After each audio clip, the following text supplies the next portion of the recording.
Hello and welcome to episode 284 of the Thursday Night Podcast. My name is Brady, joined as always by David, and we are in our regular places. Travel schedules have ended. I'm still recovering from just kind of like knowing what day of the week it is and all that, and I wasn't even the one who was driving back and forth from Chicago and Atlanta, so I guess I don't really have a right to complain about it. But it's just the holidays always do that funky thing where just kind of like days bleed into each other and.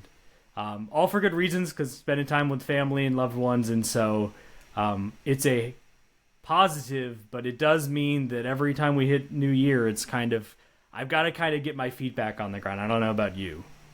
The period of time between the 25th and, like, we'll call it the 2nd, because to me, I'm not even saying this because this is a sports podcast, to me now the first is just like, okay, pop some champagne early in the morning, and then, like, it's football all day, so, like, I already know when that's happening, but, like, the second, I just am totally out of whack, and this year was even worse because I am now in the office 5 days a week.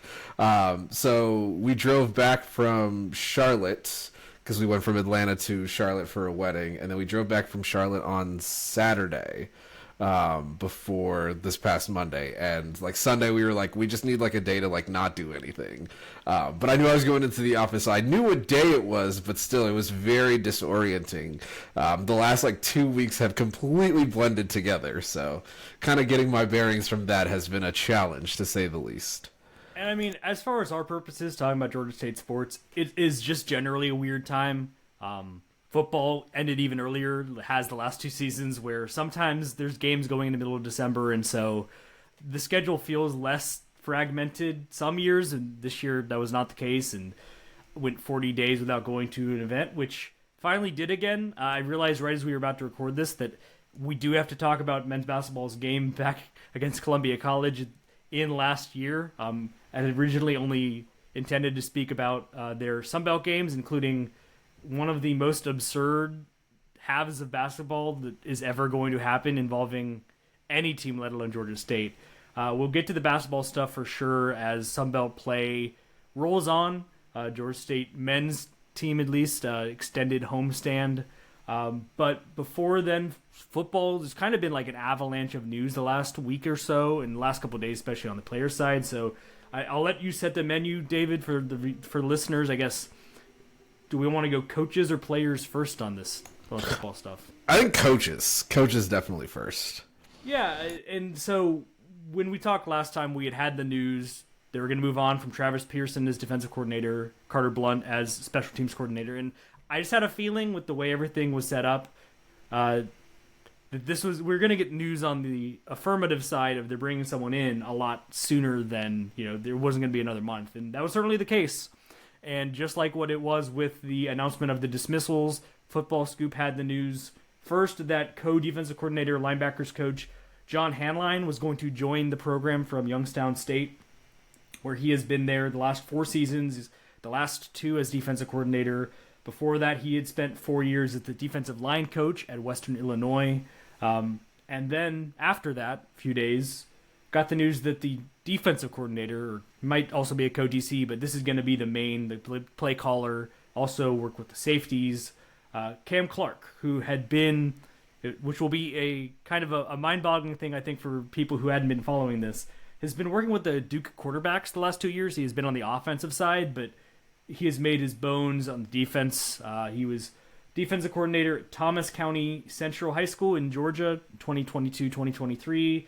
Before then, he was also at WIU from 2020-2021, and he was the co-DC at Lamar from 2017 to 2019.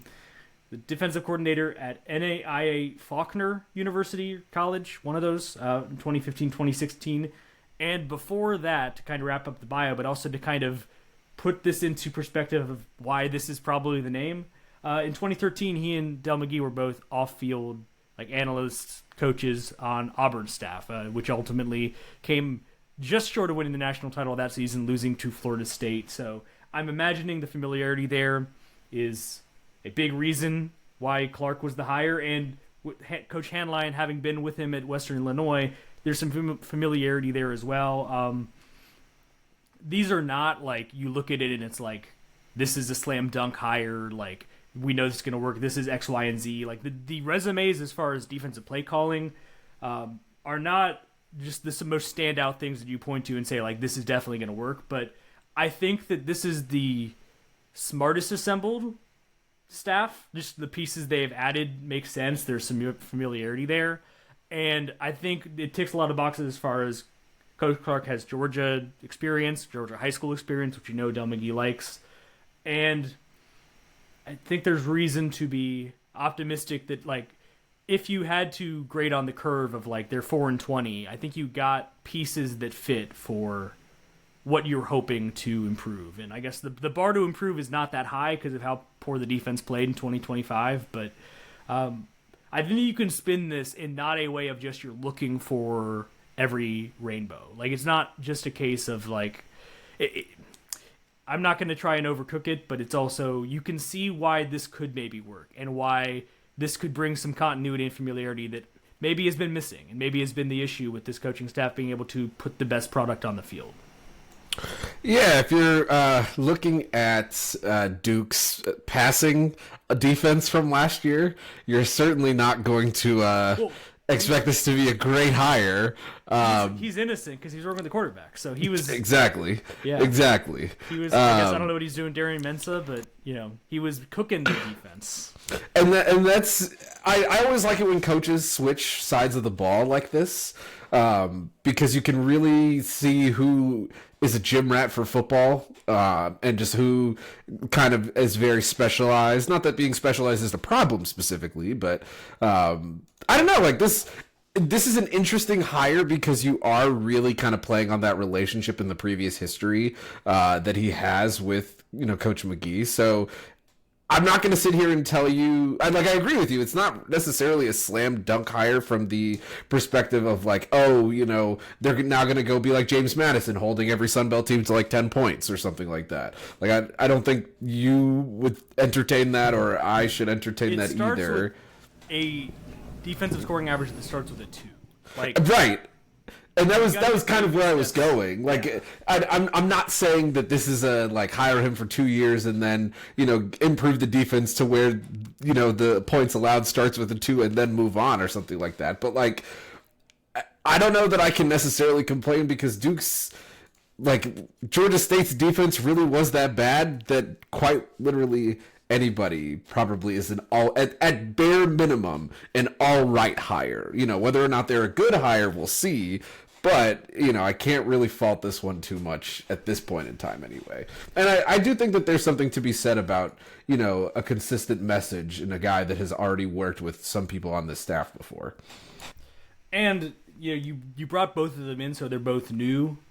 So it's not like this, or you're not building on this. It's more like kind of a completely new addition. But both of the guys we've just spoken about come from being defensive coordinators. Obviously, Clark was not immediately so, but has been, for basically the decade before this, before the last 2 years. You didn't have really any, Pearson had called defense before, but you didn't have any other coordinating experience on the defense. And we kind of spoke about it as far as, one of the reasons why they weren't going to make a midseason change is just, who would be the person you would turn the keys over to. It helps to have that experience, and you still got staff to build out. Not done on that side of the ball. The other one to mention, Cam Spence is going to be defensive line coach. This came out today as we were releasing this podcast from Matt Zenitz at 247. Coming from 1 year at Georgetown, and before that he had been in GA analyst roles at North Carolina and Ohio State. So kind of the best of both worlds there is he's had some experience running a D-line room, but also was at some good programs, kind of learning from some of the best.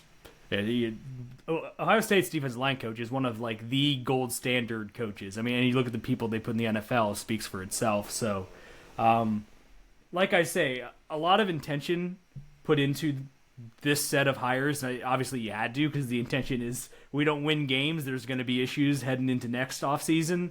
But also, I think it is at least a B+ list of names when you factor in that you were hiring from the worst position possible. You're 4-20 through 2 seasons.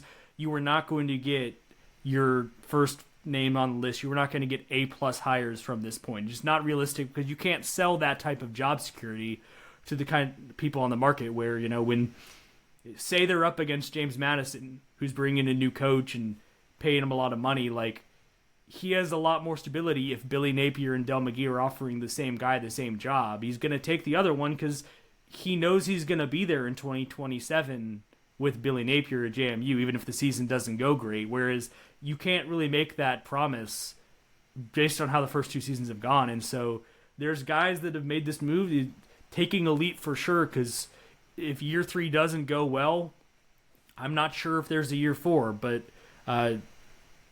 understanding that is kind of where we're at. I do not think they did a bad job, and it feels like lessons have been learned, and it feels like more of an identity and more of an idea of how the staff needs to be shaped is getting formed. And I think it's just going to be a lot more experienced and that is going to add so much. And so I'm curious about his connections to Georgia, like not specifically like, oh, is he going to help recruit Georgia better, but just what does that look like in terms of how more attractive it could be of a school for athletes in Georgia, if that makes sense. I know that I said kind of the same thing in a roundabout way. Yeah, I think you're hoping to maybe augment in different parts of the state or whatever the case might be, because Del McGee is still the guy for Georgia. Like, that's why you hired him in a large degree, but certainly curious to see how much of that was a factor, and if we see that type of impact.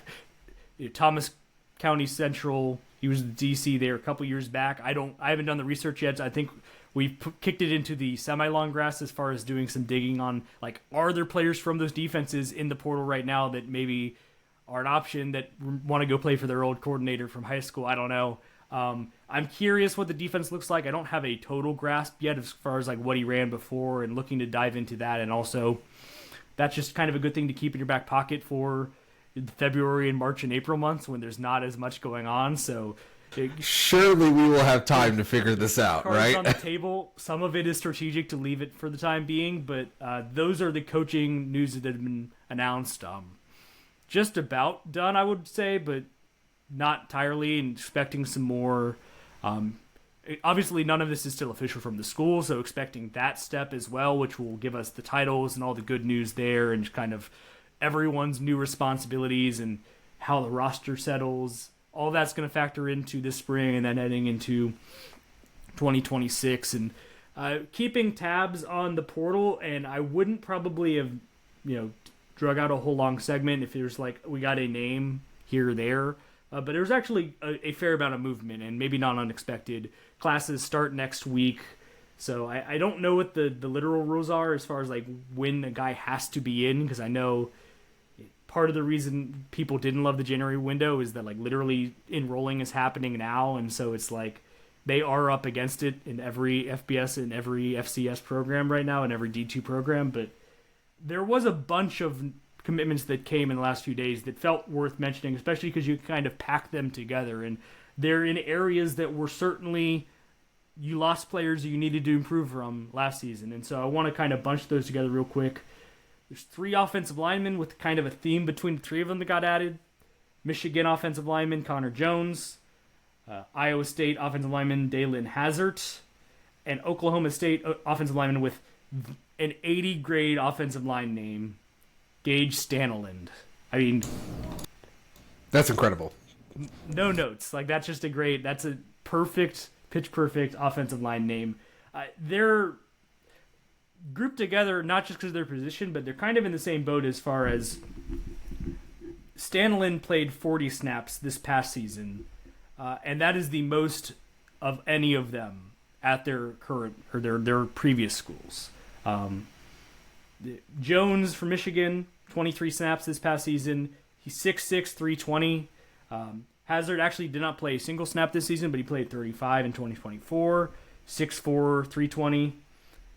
Stanlin, 6'3", 300. You're making a bet on power conference size and the measurables and all that goes along with that, and you're hoping that the level down there, they can see more of the field. They can maybe lock down.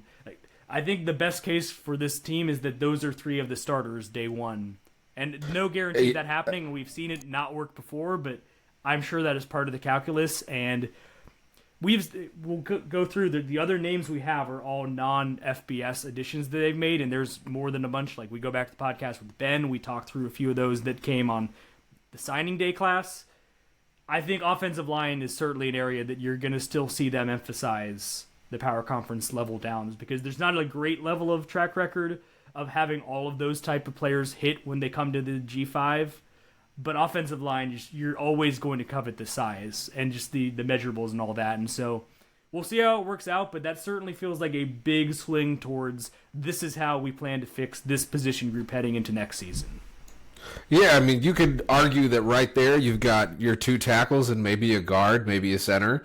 The frustrating thing, and we kind of see this a little bit whenever we end up having a conversation about the G5 versus, the Power 4, is truthfully, size is the entire ball game in some instances at these positions. If you just can get a guy who's that big, 6'6", 20-something, it would be very hard for them to... I'm not saying they can't struggle. Of course, they can still struggle. But, health aside, that is really the name of the game. I mean, you have to go back to 2020 when Coastal was, kind of being at the top of the Sun Belt. All of the commentators wanted to talk about how their entire offensive line, I think the tallest of them was like 5'8" or something like that. They were like... Five dudes who were like 5'8", 5'11", like 260 or something. The center was 5'8". I think they were undersized, and they made it work for the scheme. But right. But that's not the scheme that Georgia State is trying to run. It seems like that Coastal team, was a little bit more option heavy, a little bit more QB variance in his runs and design runs. So it made a lot of sense that Coastal offensive line did a lot of not chop blocks, but a lot of fall down blocking is how I like to say it. But like this is a Georgia State team that's going to want to pass from the pocket. They're going to want to move, and they're going to want to actually be bullies on the offensive line if they're going to get their between the tackle run game going a little bit next year in a way that they couldn't this year. So, finding guys with size is super important. And who might be running behind them, you might ask?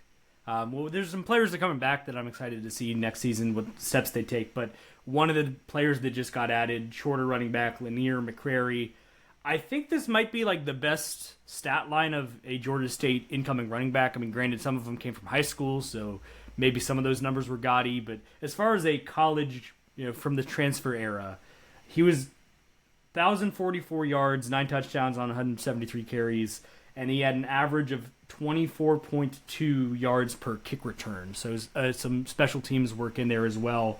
I like this ad. Kind of in flux. I think Jordan Simmons is trying his NBA draft hopes. Was, I think, out of eligibility anyway, and so you were already kind of pending questions.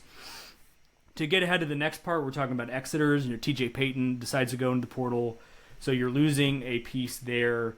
And I don't really know the status of the rest. I don't believe any other running backs are. Maybe Rashad Amos is also out of eligibility, but I believe that could mean everyone else can come back.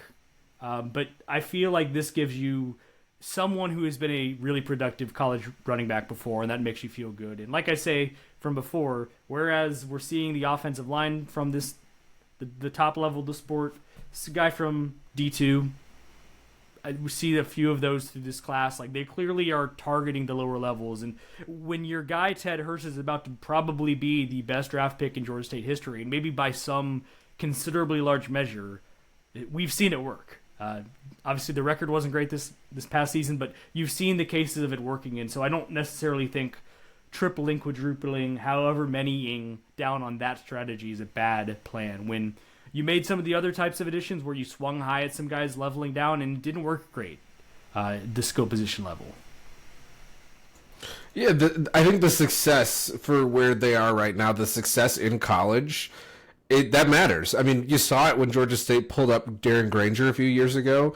A lot of people early on when there was that quarterback battle, they had some doubts just because he was coming from Furman, right?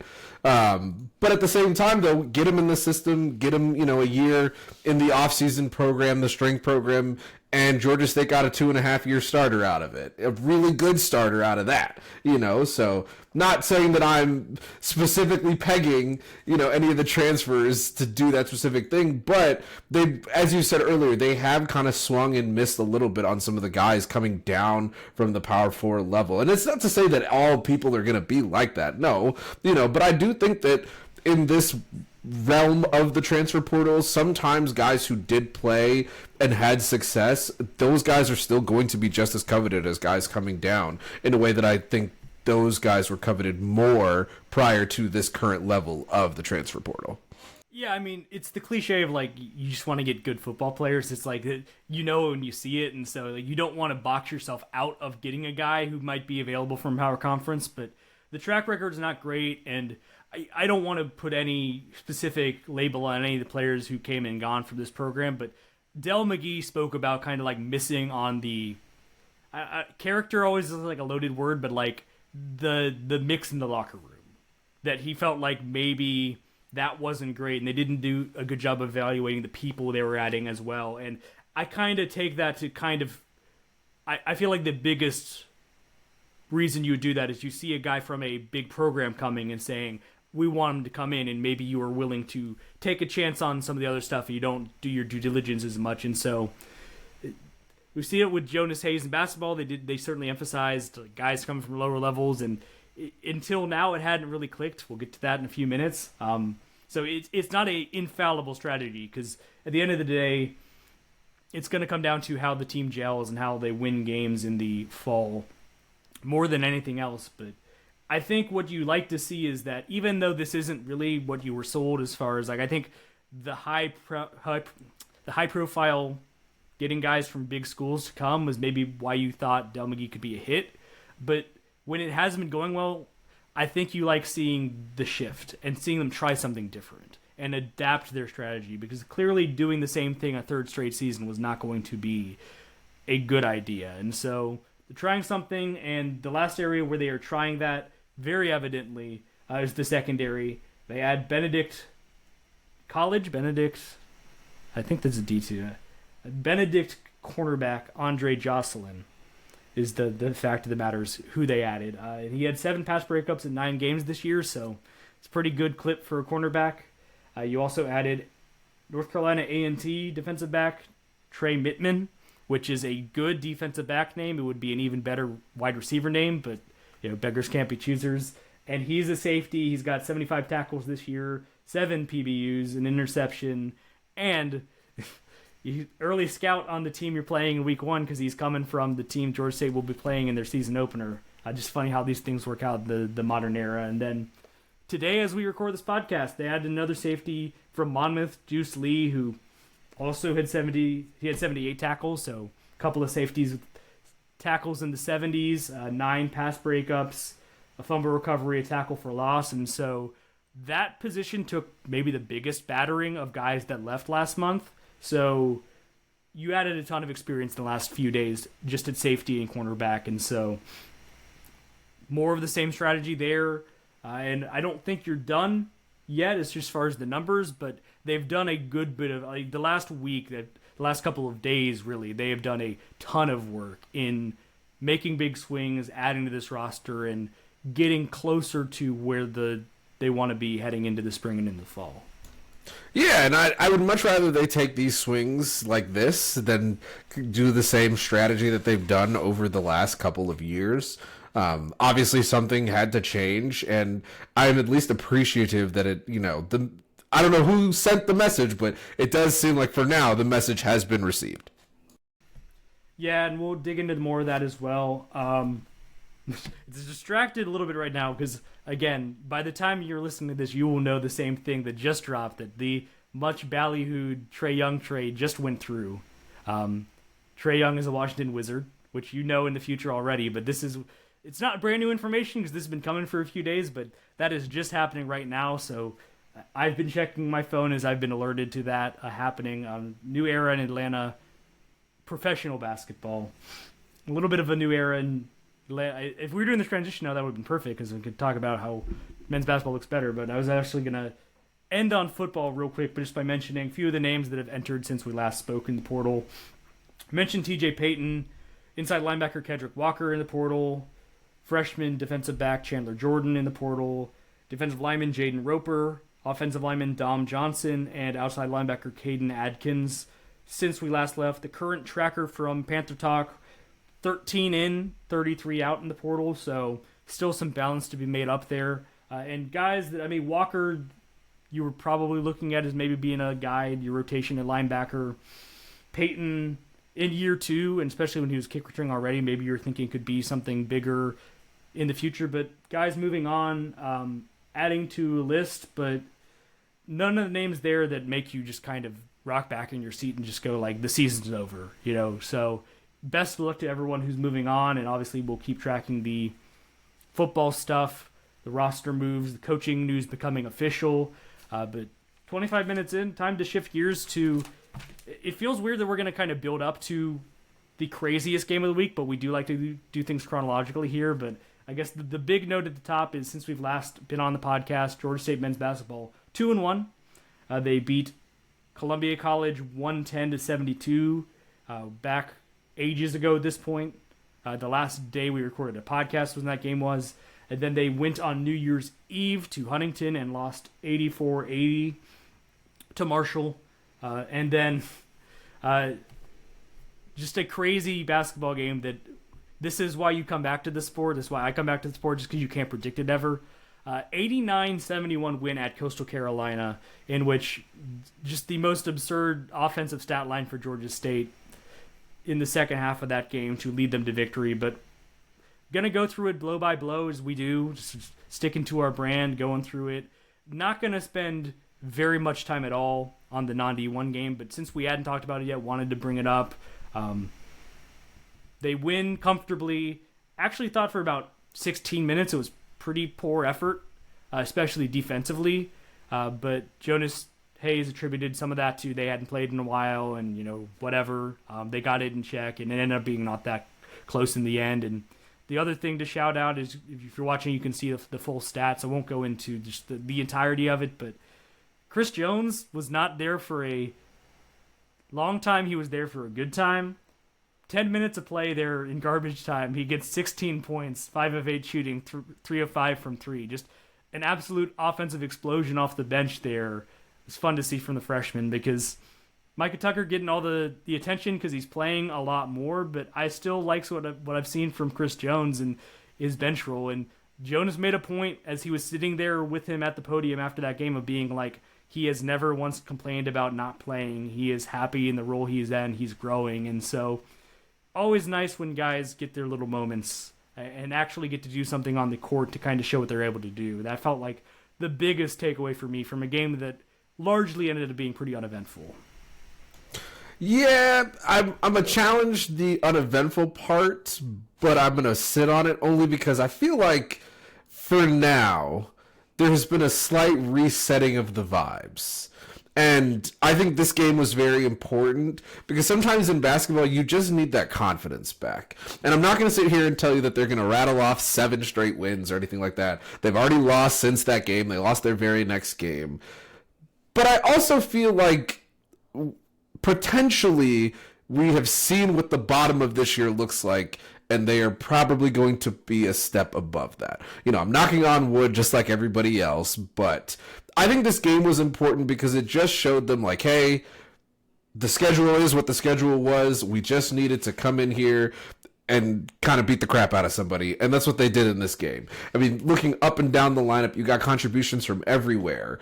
And yeah, there's some percentages that you'd probably want to be a little bit different and you want back, but they shot 44% from 3. That's something that they had not really been doing prior to then. And as we get into the conversation about the other 2 games, they're starting to shoot a lot better than they were earlier in the year. Like they're making some of the threes, They're still not necessarily the best of looks, but they're making some of the threes, So I think there is something to be said, truthfully, about just we saw the ball go in the hoop and we're playing better because of it, because now we know on a day-to-day basis, like, hey, we know what this looked like, so we're going to play like that.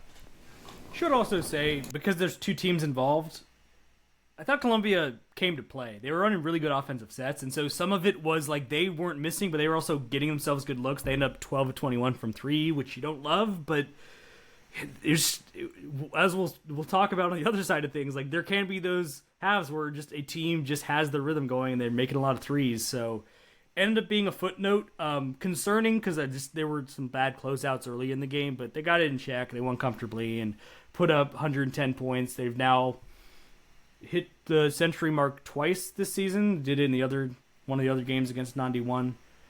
They have done that every year under Jonas Hayes, which is a misleading stat, just based on the offense has not always been like that level, but getting in the right direction. That was even the case as they go to Marshall. They lose 84-80. They were in a hole of their own creation. They're down 19-6 early. They flip it.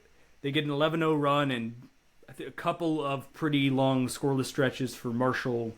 They end up leading 35-33 at the break, but with a 50-38 edge in shooting percentage, which we've done now a couple of times through conference play. That always makes you nervous if you're the team who is leading, but not by as much as you should be given that gap. And we saw it level out in a major way in the second half.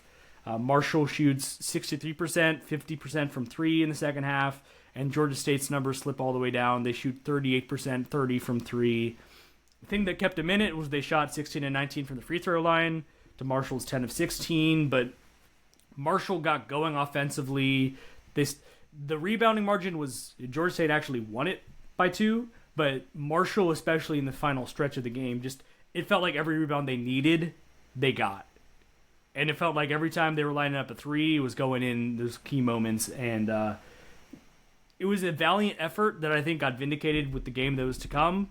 And it wasn't just kind of like a one-off deal. But ultimately, the reason they lost this game is kind of the same thing we've seen a lot from this team. You know, just sloppy moments where they dig themselves, where they're in too big of a deficit trying to come back and just asking yourself to do too much.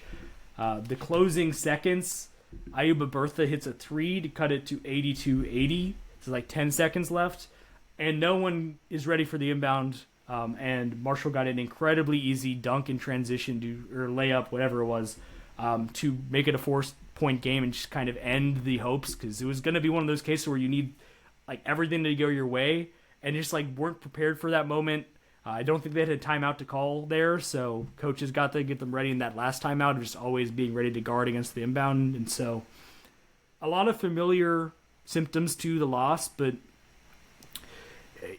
we've seen this team get blown out in that building in the last couple of seasons, and we've seen them lose a lot of these games by big margins when we thought that there's a pretty big gap between the team. And so this is kind of the start of something I'll get into after we go into coastal stuff of like, this team has no excuse not to compete in every single conference game. Like, this is not a team that is that bad. They are certainly not as bad as they got as the lows in November and December, and they're now proving it by being in these games now in January. And so it's like, all right, you got to show that every night now. And I totally agree. And I think the Southern game is really showing that was a lot about Southern's pace. And the fact that, you know, in this rivalry, the home team usually gets to play how they want to play in their style. That's just how it's always been that way, regardless of what the style is. But I think I text either you or I might have just said it on the last pod. I really think that since that App State game, like, dare I say that you can kind of believe in the mid? You know what I mean? Like, I have not seen enough to sit here and tell you that this is a good basketball team. I'm not going to do that. I think that, yes, you know, let's play with some small sample sizes. They're 4 of their last 6, you know, like, that's and great. Only one of those against non-D1. Exactly, you know. Like, winning record against Division I teams in the last month. Exactly. I shudder to think the last time that has been true for this team out of like a 1-game sample size. Yeah, I'm not going to look it up. Any of those runs. Yeah. But at the same time, I think we are starting to see the vision of what this team could look like. And, if you'll allow me to let that hopium kind of come back in, we have seen in some ways Coach Hayes-led teams do in fact get better as the season goes on. There's always a player or two who, we have high expectations coming into the year, kind of start slow, and then you look up and it's like, oh, Cesar Edwards is dropping like 26 a game, and it's February, and like Georgia State has a ton of momentum going into the tournament for a team that's like 8th and like several games below 500. Now they're 5-11 currently. We'll talk about the Coastal game, but they're 5-11. They would still need. It's still a pretty big task to get back to 500 on the season. I'm not going to sit here and tell you that erasing that 1-9 hole is easy. But I at least like their chances right now a lot more than I did a month ago. If you had told me a month ago that they would only lose 2 more games at this point, I'd be like, wow, okay, that's kind of a surprise. 2 D1 games, I should say. So. Yeah, I guess, and it just goes back to, I mean, it's the second straight year you're talking about it, where about this time of the year, maybe a little later, is when we saw the offense really start to click, and it's like, okay, but it can't take this long. But having said that, we can now, better podcasters maybe would have led with this, or maybe even started the episode with this, because it really was just the types of things that you don't see very often. Georgia State wins by 18. Part of the reason why it's so remarkable to me is it felt so unremarkable for about 20 minutes, because it felt like a lot of the same games we had been watching. And it was like after you play Marshall close, give up a 6-0 and then an extended 14-2 run to Coastal Carolina at the end of the first half. And so you trail 34-25 at the half. It feels like, all right, maybe you're squandering the good momentum you had started to build. And then topically, but also just literally, everyone entered the upside down. No spoilers on Stranger Things, but it felt like we just entered a new dimension. Is in the second half of the game, Georgia State was 19 of 25 shooting, shot 14 of 15 from 3, made all 12 of their free throw attempts as they scored 64 points, flipped the halftime deficit of 9 to win by 18. And like legitimately, I know that like momentum, the way this team has been playing fairly has meant people have tuned out of this team. I wouldn't be surprised if people listening to this podcast didn't watch this past weekend. I would just say, if you've got ESPN Plus, go back and watch the replay of this if you haven't already. You will not see another basketball performance like this from Georgia State ever again. Even if we think better days ahead, they maybe are going to go back to winning Sun Belt titles.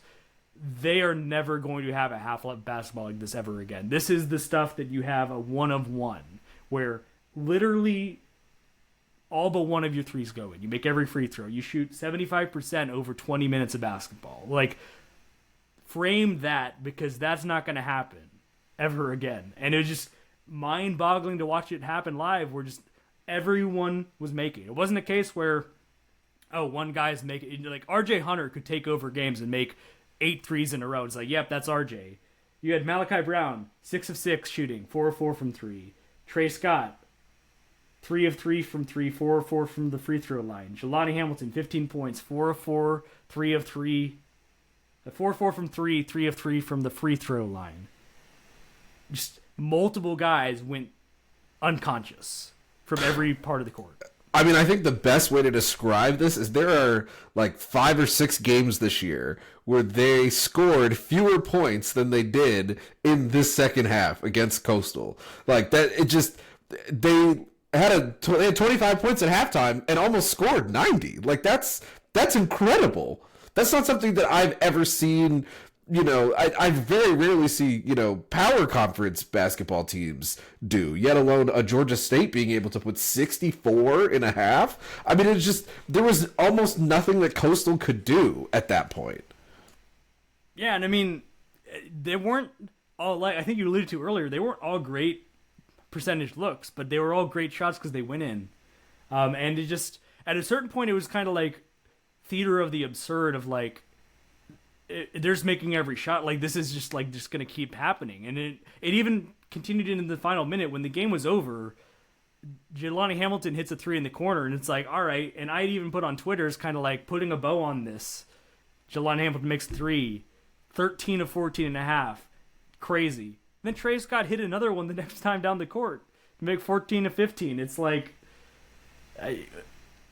in these moments where everything has gone so bad for, let's face it, 3.5 seasons, it was the type of performance that reminds you why basketball can be really fun to watch sometimes, because there's something just exhilarating about teams just making three-pointers every time down the court. And it was a team that was bottom 10 in the country in three-point percentages heading into the game, so it made it even more just crazy. I think I contend still, I feel like I vindicated on my take of, like, there was no reason this team should have been this bad offensively, and specifically shooting. And so you're not going to bank on shooting 94%, 93% ever again, but this and the other games in recent memory have to be the turning point of just being a better offensive team from beyond the arc. And I think the secret sauce has been the Trae Scott, the light bulb's gone on. He is really helping this team offensively. And I think part of it is just because he's a stretch four, like, maybe his rebounding numbers aren't where you want them to be. He's still learning at the defensive end. This is his first year, so some of that's to be understandable. But when he is out there, and especially now that he's making 40+% and he's made as many as he did in this game, where it's boom, boom, boom, like fish in a barrel, it is hard to defend him on the perimeter. It makes it easier for guys to get looks on inside if his defender is out on the perimeter guarding him. And you can't have your best perimeter defender on him, because then you're losing Jelani Hamilton or Malachi Brown, who's perfect in this game from three. And then, by the way, Ayuba Bertha, after kind of a slow start, has been a pretty reliable three-point shooter as well when he comes in off the bench. So, and Micah Tucker, too. He'll take them. So you're starting to see the strength in numbers this team has from beyond the arc, and dramatic effect it took in this game to demonstrative effect they showed it in this game. But even on a normal scale where you're not going to get that every night, that feels like something they can bank on. And that's an encouraging step to see from them, because they needed something to give them juice offensively. And I think they finally have found the formula that works for them. And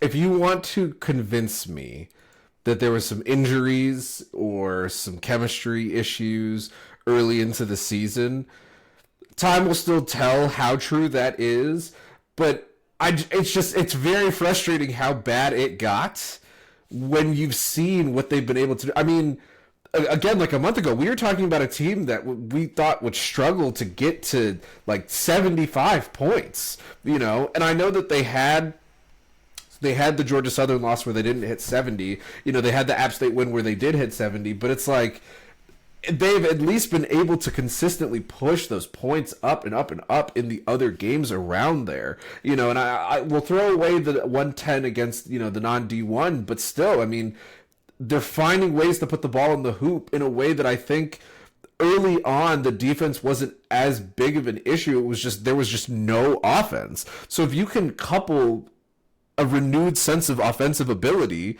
and like you said, like not all the shots they weren't great looks. I'm not going to sit here and tell you that every single look was a good look, but we have seen when Georgia State has had sharpshooters just be on, the Devin Mitchells, the Corey Allens, all those heat checks that those guys had, the RJ Hunters, sometimes a bad shot will still go in, and it's not like they're taking half court shots, it certainly could be a lot worse. Also, a lot of them were fine shots and also off good action were 18 assists on 29 makes. Like, that's a great percentage, and it's been, frankly, not a common phenomenon for this offense under Jonas Hayes, where the ball sharing, the extra pass, the getting the ball up quickly in transition and beating the defense to their sets has not been as, we weren't seeing that game to game. And we saw this in this one, possession after possession, and just kind of everything was clicking. And yeah, we spoke after the Kennesaw game, Jonas Hayes' direct quote of like, this is a team that's not confident right now. And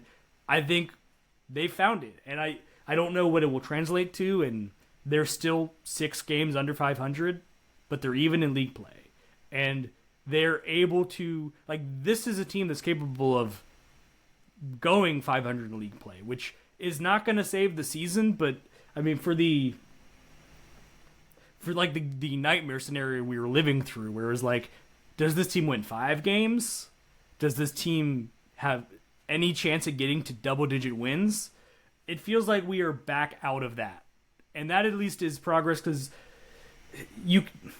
it still has to matter. You know, it's like, even if none of this really changes how I fundamentally feel, and like I said, it can't be a thing that you just say, this is the guy who's our coach every year, the team is never good until the calendar flips. Like, just that isn't sustainable. You need to be able to play well in non-conference and build towards league play, and that has never been.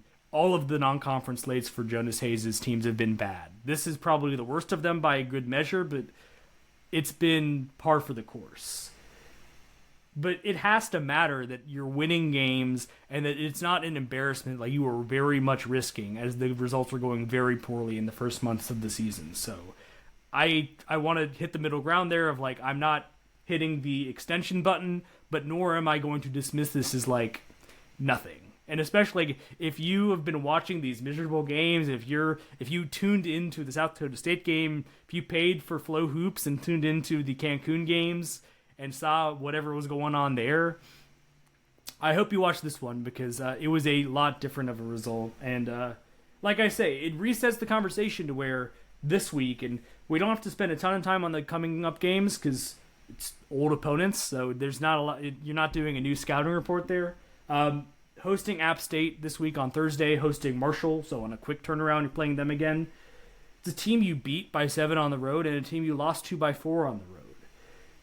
1-1 is probably the likely outcome you're hoping for, but this is a Sunbelt weekend where you could talk yourself into a sweep and it's not crazy. And this is a good Marshall team. And so that's kind of what I talk about as far as, like, you've now shown you can play with these guys. The flaws this team showed earlier in the season aside, like, they've, at least in the last couple of weeks, put together a brand of basketball that can win them some games. And they can score in the 80s, which was not the case earlier in the year. And they even scored 80 against Marshall when they lost that one. So if we're back here next week talking about, they lost 78-63 and shot 25% from 3 again, it's going to be like, we're back to a disappointment because the standard, such as it is, has been reset again. And now these are 2 winnable games, one of which would be a season sweep against a team that has had your number more often than not in the last few years in App State. Yeah, I'm not going to sell you on a 2-0 weekend. I'm not going to sell you that a 2-0 weekend, if they blow out both of these teams by 30 in both games, that's going to push the expectation, I think, for the year. But if you want to see, truthfully, how serious these last few games are, I love that Georgia State is able to play 2 teams that they just recently played. And I also love that one of them was a loss and one of them was a win. And I think the best way to see how this will go is if they flip the result and if they lose to App State and then lose to Marshall. Because Marshall's on a good run right now. Like, they're definitely a team who's hot. And I think the interesting thing about the 4 conference game that Georgia State has played is every single one of those teams has more total wins than Georgia State does. And we're currently in that part of the Sun Belt schedule where all of the teams are kind of jumbled around. So, there's not really a reason to necessarily take a ton away from the standings. But if you look at kind of who is in the top, who's in the middle, and then who, is closer towards the bottom, the teams, at least so far through 2 turns through the Sun Belt, you started to see some trends. Like Old Dominion is 4-12. They're on the bottom part. Georgia Southern, they're 12-5. They haven't lost in conference play yet. They're at the top. Troy, Marshall, 2 teams that have been very good so far, also at the top. So gratification is coming. Exactly. It's come. Exactly. So I think we're still in that moment where the middle class of the Sun Belt has not really figured itself out yet, and that is a good opportunity for Georgia State if they actually are where they should be this year. Because we could be at a point where we say, all right, two more conference, flip 2 non-conference games, and Georgia State is having a below where they should be season, but an all right season for where they've been the last couple of years, if that makes sense. I mean, yeah, you're 7-9. Maybe you beat Mercer. Maybe it's like you didn't lose to all the in-state teams. Like, right. Not going to sell you on you beat Kennesaw because that game was not competitive. No. And we're not like doing alternate history stuff. Correct.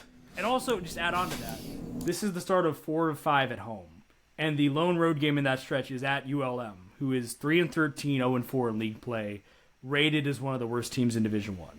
Certainly, Georgia State cannot look at that and circle it and say automatic win.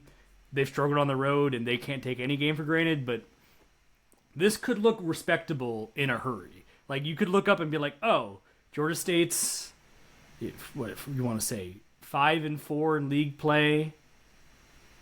Would that make them 8-13? I'm not trying to say that is great. I'm not trying to say that is good. I'm not trying to say that is the standard. I'm not trying to say that is acceptable. But from where we were talking before, it is at least resetting it to where you are not in the disaster sphere. And from there, who knows? And from there, you have an opportunity to keep building on that. And then confidence would no longer be an excuse of like, this is why this team isn't gelling. If they have hit the reset button and they feel it, that could be something for the rest of the season. And we've never really had to talk about this team in this kind of way because when we started this podcast, this was just the best team or one of the best teams in the Sun Belt. It really is about that tournament in Pensacola and how you're playing at that point. And you don't want to be the case where it's like, oh, are you going to be the 14-17 team that's plucky and wins games in Pensacola and makes the dance? But the Sun Belt has had that representative. It hasn't been Georgia State because they've been better most seasons and made the tournament and been like a 14 seed, 13 seed type area. But if you're, I don't know if people want that even, because obviously the implications of making a tournament run would certainly change the trajectory of where the team would go from there. But if you want the success, you are still in a one bid league where the stuff you do from October to February matters a lot less than what ultimately happens when the ball is tipped in Pensacola Bay Center. So that's still in front of them, and it feels like a team, weirdly, as bad as they have been this season, which is as low as they've been under Jonas Hayes, I think. Feels like they're in the best spot at this part of the season that any of his teams have been. So I don't know what to make of that. Very weird. Very, the vibes are unpin-downable. And that is the thing. There is such a big gulf between where they were at the end of the Kennesaw State game and where they are right now. Like, in our 8-13 hypothetical, they went from 1-9 to 8-13. Like, that is an objective turnaround, especially because it comes in the part of the season with the most importance. You know, like, if you're 1-9 in Sun Belt play, that is obviously a lot worse than 1-9 in, you know, non-con. And I'm not saying that it doesn't feel bad. Of course it feels bad. The non-con is, for the most part, first, you know, but 1-9 in non-con is still workable in the Sun Belt. 1-9 in the Sun Belt is like, all right, what are we doing here? There's not the Sun Belt. You should never be. Georgia State should never be that bad. They are 1-9 in the Sun Belt. So, yeah, and I mean it at least saves it to where you're not rebuilding from that kind of level of a teardown. And fitting as it might have felt for how this has been a disappointment, I think everyone should at least be happy that the embarrassment phase at least seems over. I mean, got to be guarded to it because we could be back talking about like, okay, what the heck happened in these two games? But I don't have that feeling heading into this weekend, which there haven't been that many Sun Belt weekends the last couple of seasons that have felt like, yeah, this could work out pretty well for them. It's kind of been like, are they going to lose by 20? Or are they not? So vibes are pointing up ever so slightly for men's basketball. They also have a complete schedule now because they know they will play NIU in the conclusion of the Max Sun Belt Challenge. NIU, like as expected, because this is based on where teams are at the net, it is a winnable home game. I think they will be a favorite to win this one. NIU is 5-10 right now, 1-3 in MAC play. They won round one. They beat ULM, the aforementioned ULM, 102-82 in the season opener for them. So we weren't expecting them to get drawn to like play whoever's leading the MAC right now. One of the Ohio schools probably. Yeah, Miami. Ohio is not lost. Correct. Yeah, I see them on all the graphics. 2 years ago, they played in that game. Georgia State won that game. Since then, Miami should have made the tournament last year and is currently 16-0. So some divergent fortunes from those games, even with the Georgia State recent high tides. But that kind of rambling aside, schedule's complete. And if I can transition us, because there is a tie-in here, women don't have a game because they were not included. They were one of the odd teams out for the MAC Sun Belt Challenge, so no game that needs to be scheduled for them, but they are coming off of a Ophir road trip as they went up to Virginia. They lose by 20 at JMU in the middle of the week, and they drop a close one, 73-68 to Old Dominion last Saturday. They've been weird. Like, one of the teams that's given JMU the most trouble, they swept them 2 years ago, and were one of the few teams that played them within single digits, and they did it twice, as JMU did not lose in conference play last season until the conference tournament. So when they were up at the end of the first quarter, they were up by 2. It's like, all right, are they doing their annoying thing again, or what's going on? And they weren't. They ended up losing by 20, but that was the game. It was going to be more of a reach. You're up in the end of the first quarter against ODU, can't close it out, lose the margin every quarter henceforth. A lot of the same as far as got it rebounded 39-27, so it's kind of more of is what it is with this team. But 2 road games maybe wasn't where you were going to pin your season turnaround hopes on. And so they're 6-10, 1-3 in league play. And this week they only have one game, and it's the rematch with James Madison back at home on Saturday. So kind of a singular focus, and maybe you can put together what worked for you in the first stretch of that game and not what got away from you as the Dukes handled business down the stretch in Harrisonburg. Yeah, I mean, I feel like we're just experiencing a power outage right now with the offense. It just, I know we talk all the time about, okay, Crystal Henderson's good. Well, I guess if we can tie it together, the men stole it, I guess is what's going on. That's honestly what it seems like. They're just not really getting enough outside of Crystal Henderson, and they keep having, like, somebody else will pop for a game, against James Madison. It was Grace Lanier, against Old Dominion. You had Cheyenne Holloman had 15, Kaylee Addy had 18, one underneath the team high that Crystal Henderson had. So that game was obviously a little better, and I like that there was in those 2 games, there was no quarter where it was like, okay, we're scoring 6 points randomly right now because we're just not, getting anything going. So at least all of the quarters were double digits. But the counter to that is earlier in the year, they would always have a quarter or 2 where they were scoring 20 in it. They were actually really pushing up those scoring numbers. And in their last 8, their high is 19, in the fourth against Old Dominion. I think that it's tough to necessarily take too much away from that because, tough road opponents, I get it. I do.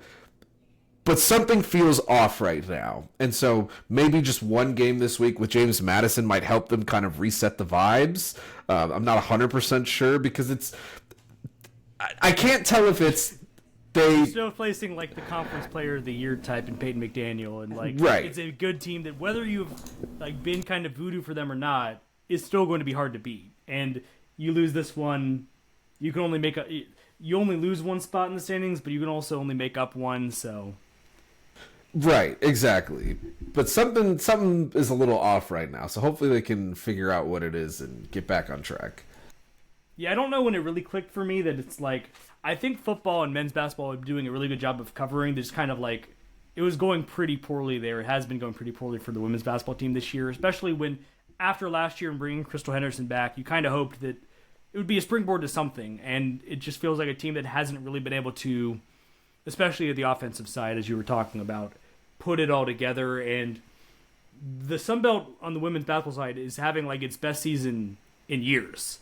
I think there's 5 teams in the top 100 of the net. Like, this has not been a good year to have to be figuring it out, because there's some other teams that are raring to go, as Georgia State is started to see, because they dropped 3 of their first 4 in league play, but that will continue to be an issue for them if they do not find answers soon. Maybe this won't be the week you're hoping is going to be where you have everything click, because might not be the most realistic matchup. But I will say, if they are able to do it in Atlanta, get the season split against JMU, and you see that type of performance, as we've been talking about with, you just need a little confidence maybe, there is no bigger confidence provider in the league right now, because this has been one of the better teams in the league since they joined. Like, this would be, if there was one, the single game springboard you could maybe hope to put it all together. And so, like, kind of a house cash situation maybe, because this isn't really where you need it to click. You've dug out of holes before. Last year you did it, but curious to see how they attack this game, and maybe if the extra couple days off is a benefit rather than a detriment. Yeah, and I understand that after this that they play Georgia Southern on the Thursday. So one of those teams who is having a good season. Exactly. And as they were alerted to when they lost heavily in Statesboro. So revenge hopefully on the mind there, because that was probably the worst loss they've taken this season, even granted that there were some that were bigger margins. Yeah, I mean, it just feels like they can't put 2 games together. They've not been very good at doing that this year, I should say. So hopefully this will be, if they can split this set right here with these 2 tough opponents, that's probably a good result, even if one is a blowout. But you just want to kind of stabilize them a little bit in a way that they haven't been. They've been kind of reeling a little bit. There's an hour of Georgia State talk. Lots going on, lots to still go through as football continues to round out the roster. Basketball results, I mean, hopium for the first time in a while for the men's team, so we'll see how that shapes up. See if we're still talking the same way when we get back on the mics next week. But close out, I mean, big time salute to the college football playoff for delivering. I mean, we both got it wrong in both cases of like the big swings that nobody was expecting, but Ole Miss beats Georgia in the Sugar Bowl. Miami beats Ohio State in the Cotton Bowl. And one of Indiana, Oregon, Miami, and Ole Miss will be your national champion. I know a lot of people have done like the expansion was actually bad because it's going to be one of these 3 teams in the preseason, so let's just let them play for it. But Georgia and Ohio State, as good of a semifinal as that was going to be, it's not going to happen. And so now we'll end by prognosticating just 2 really fun semifinals where there's just going to be a really awesome name at the end of it of who hoists it for a plethora of reasons. Yeah, I mean, I don't know that I expected the results. But also I think the way that the results happened, like Miami came in and basically punched Ohio State in the mouth, like from the jump. The entire time, and you'll put the graphic up to show last week, technically. We haven't updated it, but we'll just say it and notate it for posterity's sake. Since there's just 2 games left, it's not that hard.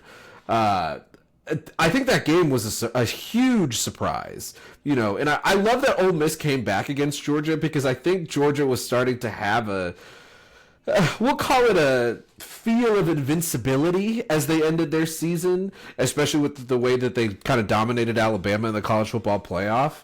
But I mean, shout out Ole Miss, man. I don't know what it would be like to go through this entire season with a head coach. All of a sudden, that head coach just leaves before the most important games of the season, and they've barely missed a beat. You know what I mean? Like, that's just the job that they have been doing has been incredible. It happened in basketball. Michigan won the tournament in 1989. Steve Fisher took the job heading into the tournament, the head coach. I forget what job he took, but left. And it was an awkward situation, just like it was with Lane. So there's precedent for this happening. Part of me is like, Pete Golding, you've done an incredible job, but don't set the future bar for yourself that high. Like, if you win the Natty before you've even really been the coach, like, you're setting a new standard for yourself that is going to be very hard to measure up in year after year, just because being at the pinnacle of the sport is that difficult. But like you say, hat off to him for managing this transition excellently. And even still, like, it sounds like they are not going to be able to. A couple of their coaches are going to LSU now full time and will not continue. They won't coach in the game on Thursday as the Fiesta Bowl is what Miami and Ole Miss will play in. And he was basically like, they're being paid to recruit and build a roster at LSU. That's their job now. And wasn't doing like a catty, like, snide remarks about them leaving. Like, he has handled this with aplomb. And I think that's filtered down to the players doing it and just knowing that this is their job and they're still locked in. And the test here will be that they played Tulane in the regular season. They played Georgia in the regular season. This will be a brand new prep for a team in Miami they didn't play and that there's only one common opponent against in Florida. So this will be a different caliber of test for them. Maybe not in, because Georgia's a really good team they just beat. So it's not just like Miami is the type of team they haven't faced before. But this will be a level up as far as how they have to approach this game week. And there won't be there will be less time off than there was between the Tulane and the Georgia game. So you got to adjust back to a normal game week schedule, which all of this stuff is so, like, routine based that is probably a little bit like that's their routine for the season, but they got shaken from them a bit. So we'll see how all that goes. Same is obviously true for Miami as well. Yeah, I'll just say my pick now. I think Miami's going to win. I think that the way that their defense is playing, it's been nothing short of incredible, and I do appreciate the job that Ole Miss has done. But something about Miami right now just screams that this is a team that's going to be playing in the national championship. Yeah, I got Miami as well. Just Ruben Bain and Mesidor are just destroying offensive fronts right now, and yeah, they're man-balling their way.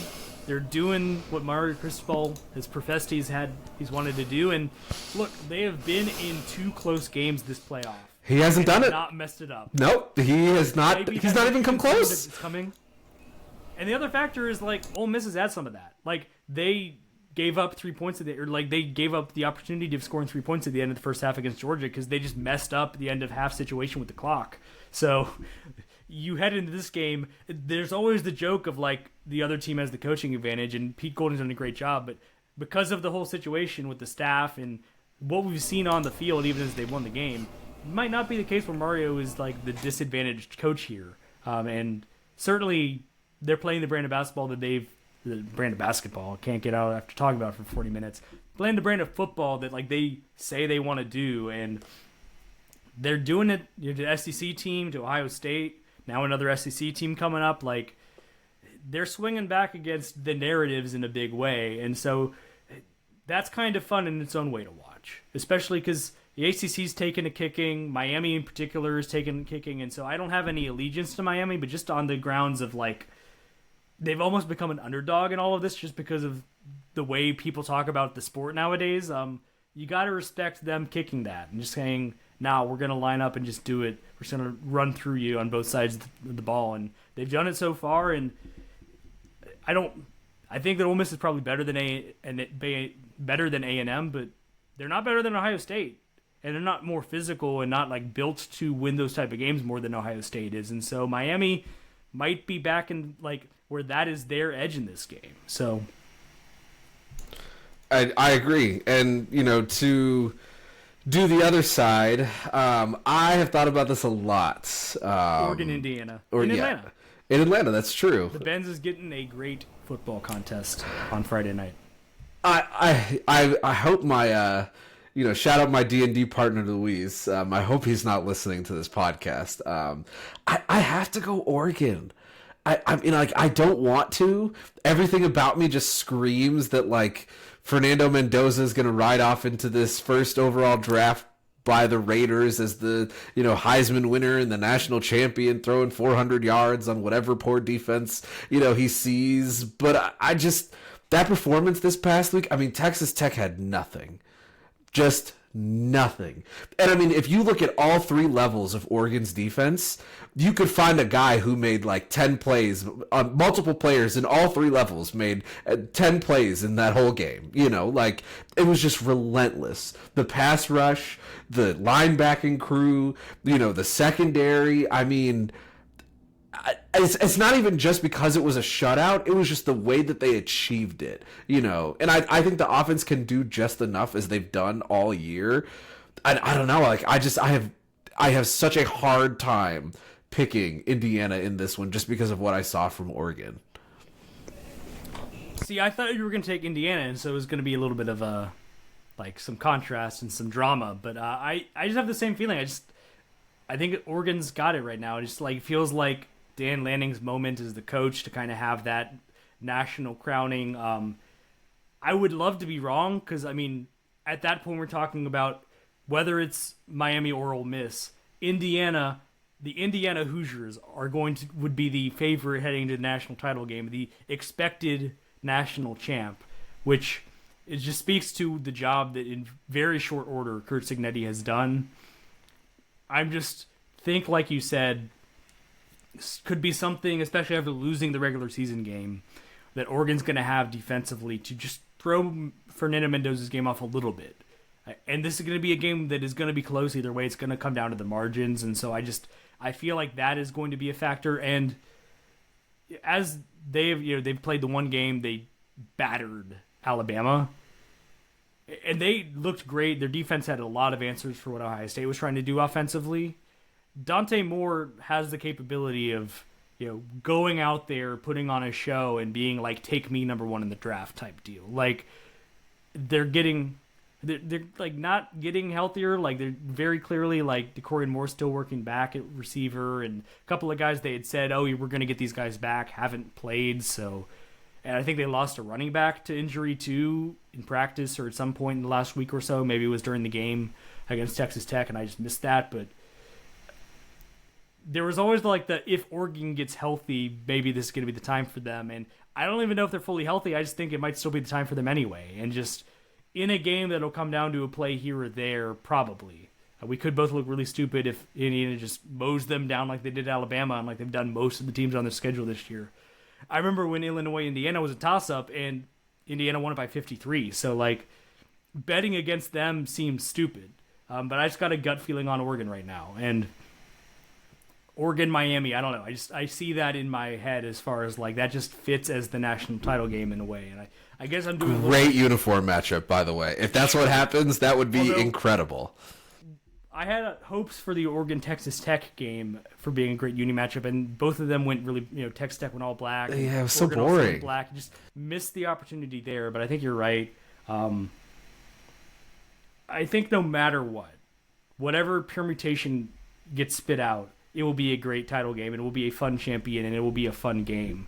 That's why I just say, like, to the people who are just obsessed with, like, the brands getting in, and everyone made a big deal about, like, Alabama's going to go on a run now. It's like, it's okay. We can have these other teams win, and it'll be entertaining football, and a worthy champion will be crowned in the end if Georgia and Ohio State get beat. Everything's going to be okay.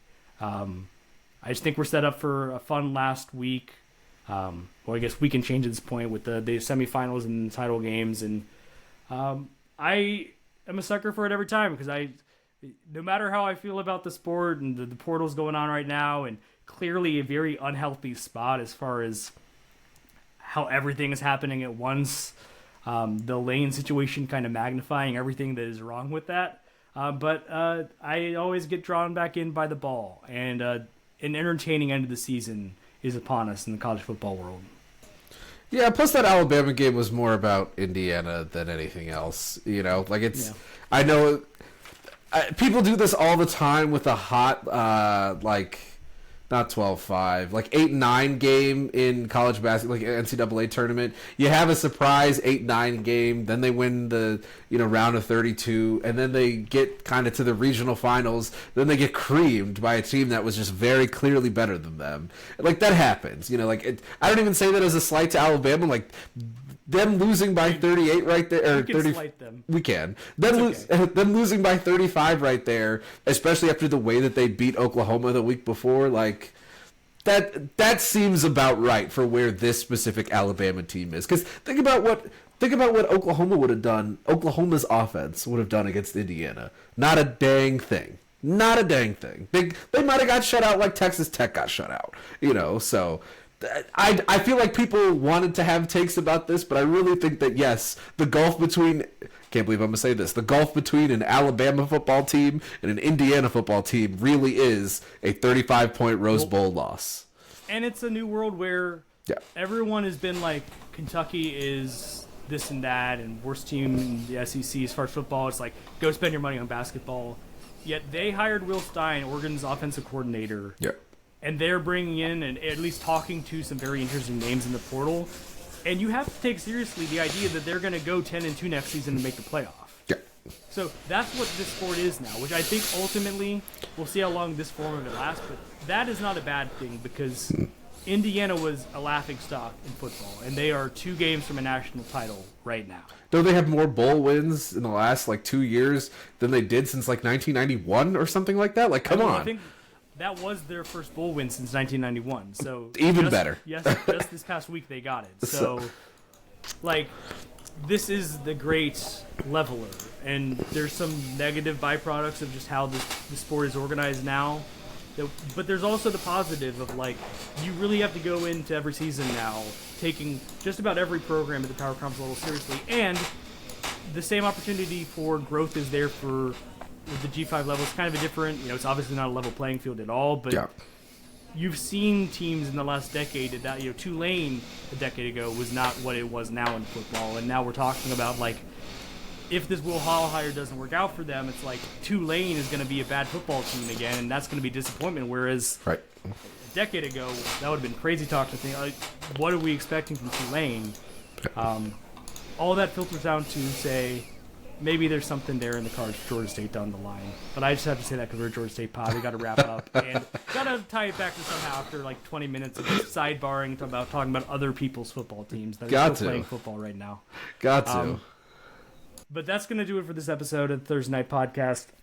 Should be back on just the regular schedule for the foreseeable future. Everyone's travel situation and internet tried to get us tonight, but didn't. Staying undefeated against the internet. We'll be back next week to talk about the basketball that happens, any more coaching news and roster news on the way for football. We'll keep digging in, and won't be long until baseball is around the corner either. And shout out David Chicago Cubs for making a big swing today as well. Big day for trades on the Thursday Night Podcast for our pro teams. Some positive, some just are what they are. Some just trades.